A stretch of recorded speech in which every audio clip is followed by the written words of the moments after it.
imejengwa. I've seen those cracks like 7 times now. Kazi ya consultant hapa ni gani?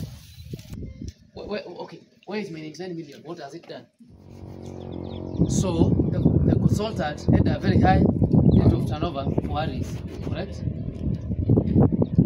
So we actually are stunned because to maintain the historical memory of the responsibility, you thought of having our engineer become the Harry.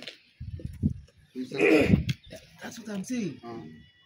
Then, if you look at it now from a perspective, was there a point of actually having that consultant anyway?